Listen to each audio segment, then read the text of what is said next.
السلام علیکم ورحمت الله وبرکاتہ. ستاسو توجه یو ډیر اهم خبره طرف ته کول غواړم. دا د سیکنډ ایئر سټوډنټ دی، د په بل ځای کې قرآن مجید په ناظره باندې ویلی دی او ډیر کوشش زما دا دی چې د تجوید طرف ته راواوړي.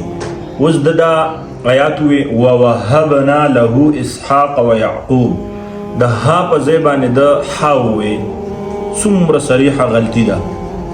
اوس کو دا طالب زه په دې دغه کې یعنی نه ادرومه چې دا ها ټیک کا ټول عمر به دا غلطي کی.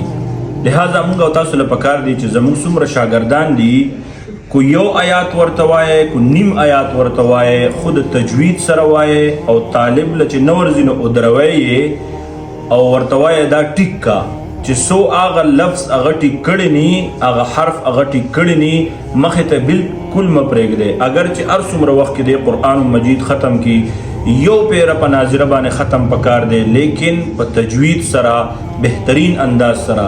قربانی ده چې سیکنډ ایئر کې دی او دلته کې راځي یا فرسٹ ایئر کې دی او دلته کې راځي او د قرآن مجید د زده کړې لپاره، نو په ما باندې دا ده چې زه به د تجوید سره څومره خواري کوم. نو دوباره چې دته ما ووایې نو ګوره ماشاءالله دا ووایه ووهبنا دا ډیر زیات ورته دغه ځکه کومه چې دی وپېژنې چې ها د کوم ځای نه راوځي. دا ها چې دی دا د مرۍ د لاندنۍ حصې نه اقصى الحلق چې ورته وي د هغې نه راوځي. الحمدلله دې ته مونږ ویلي هم دي. اوس دوباره چې دی د دغه ژبه داسې راوړېدلې ده او هغه تلفظ داسې کوي.